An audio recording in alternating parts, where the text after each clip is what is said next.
C'est bon. Oui, donc, alors, ce qui est très beau, que moi je trouve magnifique, donc là vous voyez un tableau de Gerhard David, qui est un peintre d'Anvers, qui était un ami intime d'Erasme, et qui reprend donc cette idée, vous voyez là l'enfant avec le fruit, avec tout un coup, autour de tous ces débats sur le libre arbitre, avec l'idée de Dieu le Père qui donne le fruit à l'enfant pour l'aider à... Hein. Et là, en fait, c'est traduit, vous le trouvez donc dans les tableaux, où tout d'un coup, vous avez tous ces Jésus, au lieu de chiffonner des livres comme avant, bah, tout d'un coup, on les voit avec des fruits en train d'aller vers... Avec leur faible force, essayant d'attraper les fruits. Donc vous avez tout de suite dans l'art, disons, vous avez tout un débat qui est partagé par ces milieux-là. Alors, donc, pour conclure, tout cela, évidemment, est un message, évidemment, aussi lourd ne peut que passer que si on a un certain recul et si on peut vraiment en rire 2 minutes. Donc, ceux qui ont lu ici, donc, L'éloge de la folie, donc, ont pu voir un peu comment il se déchaîne là-dedans.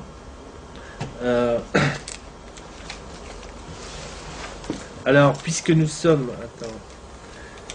célébrons donc aujourd'hui, nous avons célébré en 2009 donc les 500 ans de l'éloge de la folie.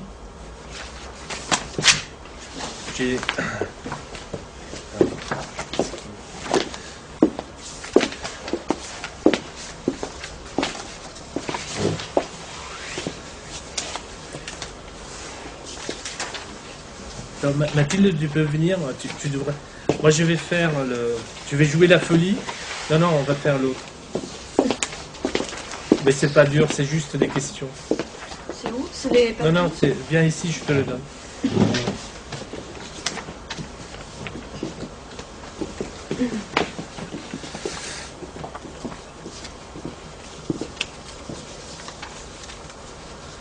Voilà. Tu commences ici. Donc tu es la journaliste. Donc puisque c'était les 500 ans de l'éloge de la folie, Nouvelle Solidarité, donc avec notre journal, nous avons décidé donc de faire un interview avec la folie que nous avons retrouvé.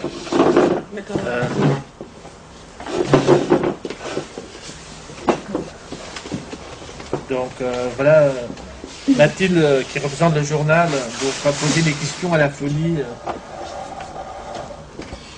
Alors, sous couvert de faire votre éloge, le grand humaniste Erasme de Rotterdam ne s'est-il pas moqué de vous? Oh, j'admets que pendant longtemps, avec son éloge de la folie, Erasme ne m'a pas fait rire du tout. Avec ses adages et ses colloques, c'était carrément pénible. Par ses allusions et son ironie déplacée, toute une génération de jeunes finissait par se prendre trop au sérieux, y compris des chefs d'État. Ils parlaient de renaissance et pensaient pouvoir diriger la planète sans moi. Tels de nouveaux Prométhée, ils espéraient vainement que grâce à la raison, la science et la technologie, l'homme allait pouvoir progresser et se reproduire à l'infini. Pas vraiment drôle. Pourtant, Erasme a fait votre éloge. Écoutez, Erasme qui se croyait si drôle et si immortel, il est mort, archi-mort. Je ne comprends même pas que vous m'en parliez. Plus personne ne se soucie de lui, à part quelques ânes qui se masturbent en latin. À l'opposé, moi, je suis bien vivante et au centre de tous les débats.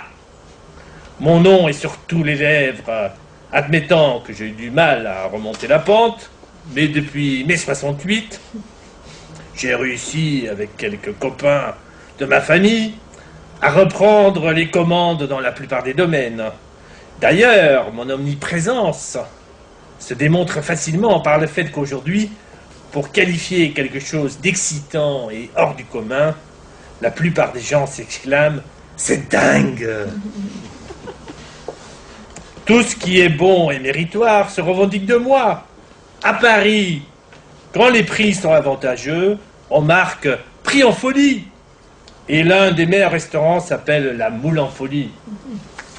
Et en Belgique, que disent les gens?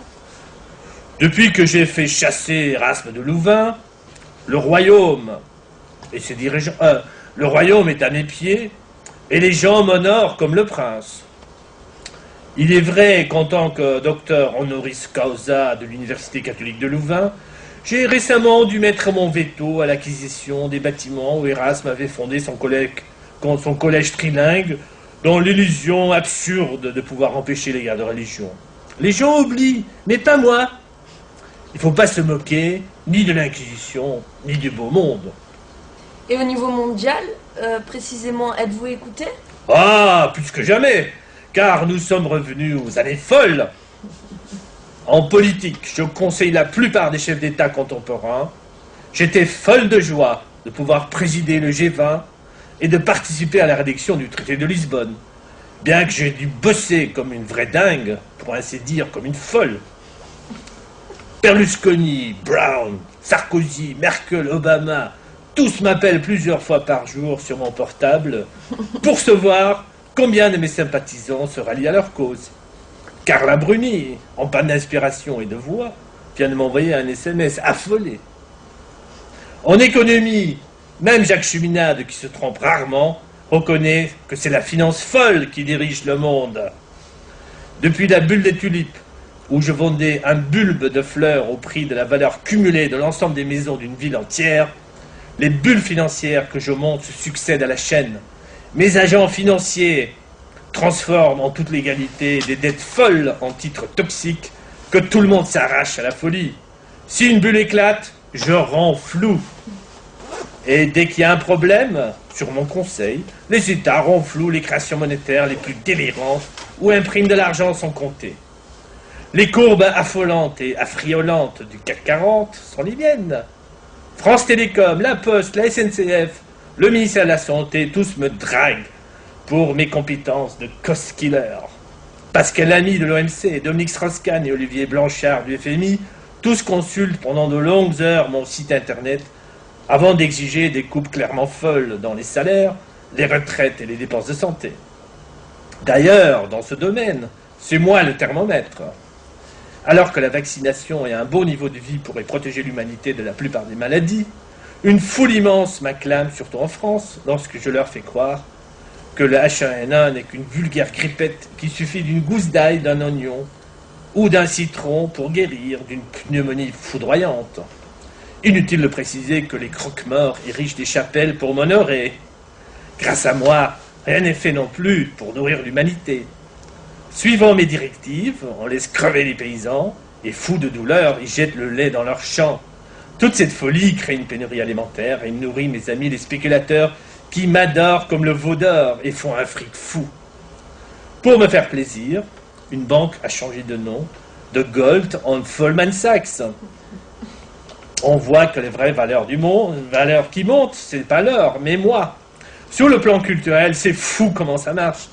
Je passe sur tous les écrans et mon dernier livre, La vie sexuelle à la folie, qui a obtenu le prix Concours, s'arrache des rayons et fait bander même les castrats.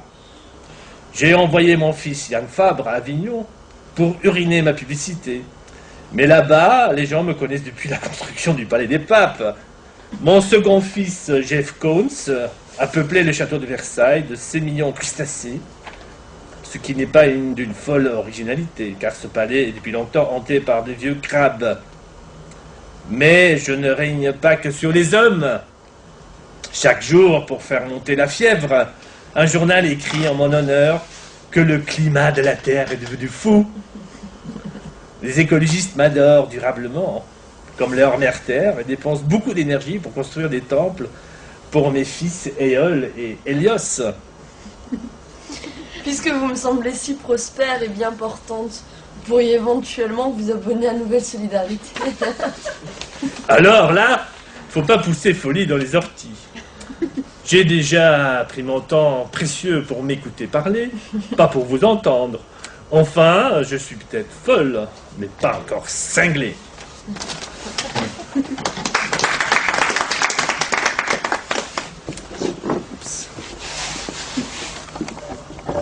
Donc, Ouais, donc ça c'est...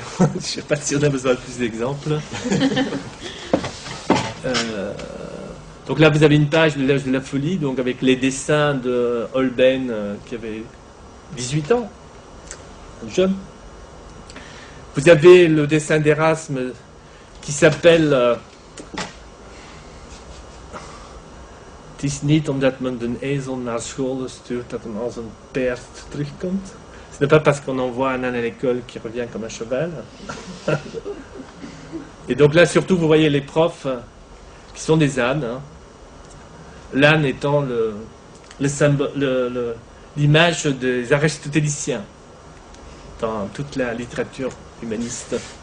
Et vous avez ici donc un double portrait d'un... On ne sait pas très bien qui c'est, c'était un homme très respectable. Et ici, en fait, c'est un portrait du pape Jules II.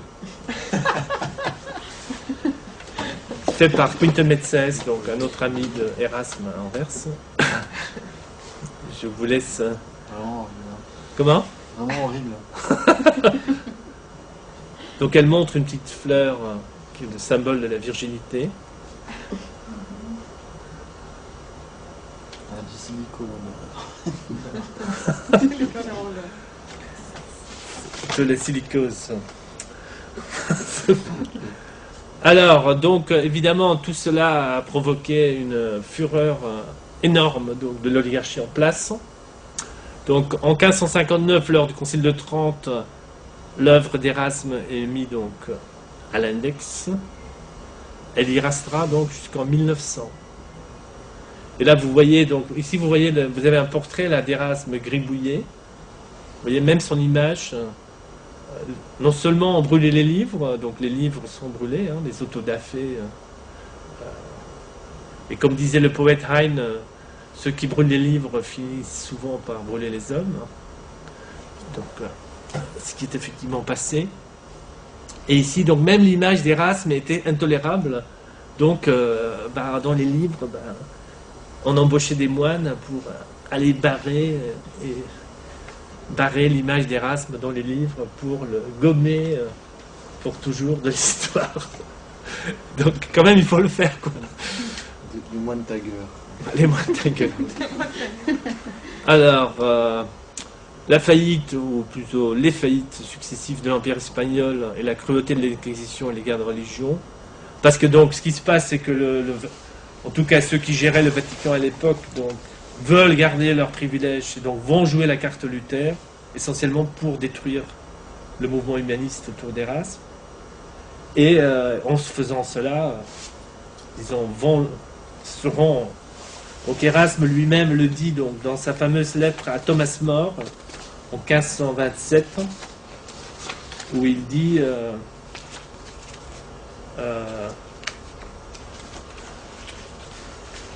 il dit, je vous dis qu'il y aura des énormes...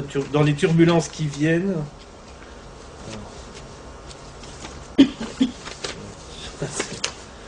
Attendez.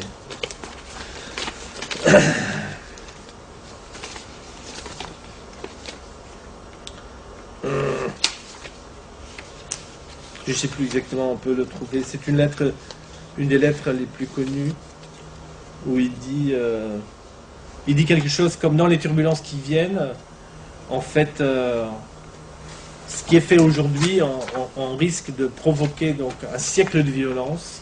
Et il dit notez-le bien. Il dit notez-le bien. À ce moment-là, les gens, vous pouvez noter. Erasme l'avait prédit. Il dit littéralement, s'il n'y a pas les changements que moi j'exige, on aura un siècle de violence absolument incroyable. Et malheureusement, il a eu raison. Donc ici vous avez une scène donc, du massacre de Saint-Barthélemy en France, qui fait partie donc mais il y a eu la furie d'Anvers, il y a eu parce que l'Empire espagnol, donc les Habsbourg, ils sont dans la conquête, et pour sauver les bulles, il faut le pillage. Et ça ne résout pas le problème, ça aggrave encore plus le problème. Donc à un moment donné, l'armée espagnole n'est pas payée. Ils sont aux Pays-Bas, ils sont là, ils ne sont pas payés, donc ils vont piller la population. Donc tout ça crée les conditions, bien sûr, de la révolte, du soulèvement des Pays-Bas.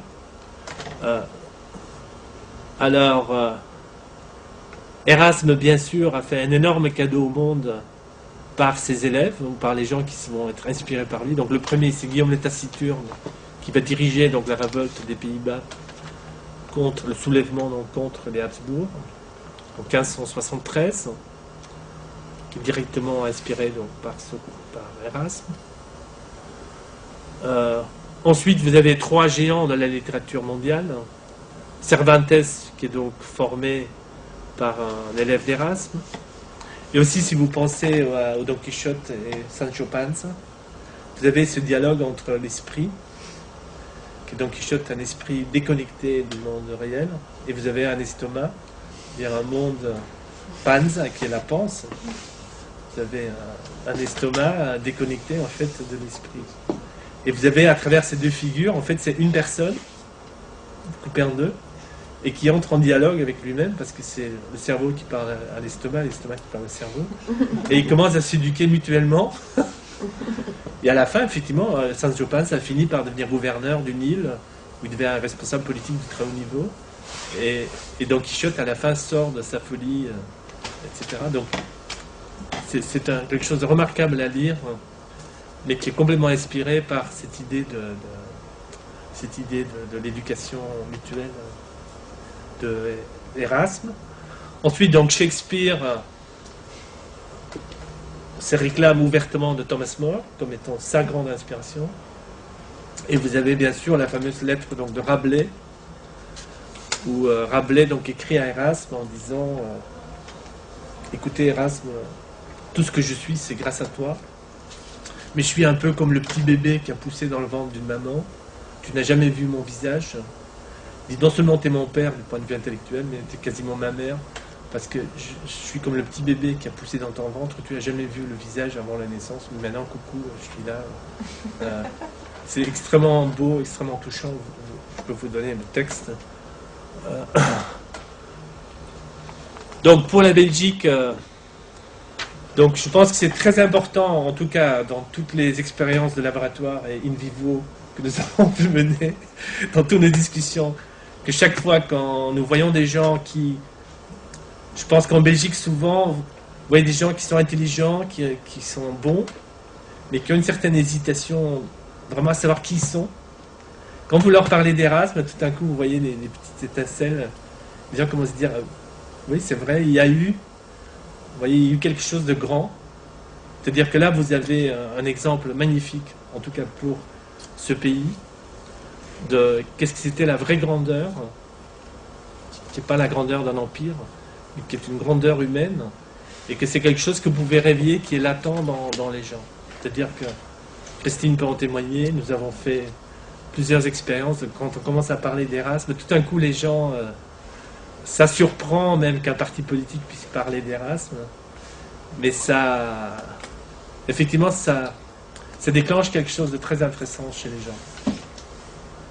Et donc, évidemment, il faut savoir de quoi on parle. Donc là, on parle de, non pas juste l'Erasme farceur avec l'âge de la folie, mais de l'Erasme porte-parole d'un État-nation, d'une idée de république, d'une idée du bien-être, disons, de l'intérêt général, et quelqu'un qui est complètement opposé à la corruption, aux empires, à toutes ces choses-là, et qui avait vraiment la conscience, qui est vraiment la conscience de ce pays. Donc c'est un très beau cadeau, c'est une arme, c'est pour ça que j'ai appelé ça l'arme secrète, pour transformer la Belgique et le monde, puisque la Belgique fait partie du monde. Donc c'est un peu... Mais ici en Belgique, il y a l'école... Attends, je vais juste finir. Donc de ce point de vue-là, donc j'ai mis ces 2 images. Donc vous avez tous ces débats qui nous ramènent vers le bas sur est-ce qu'il faut régionaliser, fédéraliser, transférer Bruxelles aux autorités européennes pour que ça fasse plus partie de la Belgique, mais du grand État supranational européen comme ça, Brussels DC. Et comme ça, après, on peut faire le divorce. Vous voyez, c'est un mauvais infini. Et ça, c'est une chose dont il y a éventuellement des problèmes, on peut les résoudre sans trop de difficultés. De l'autre côté, il y a eu toujours dans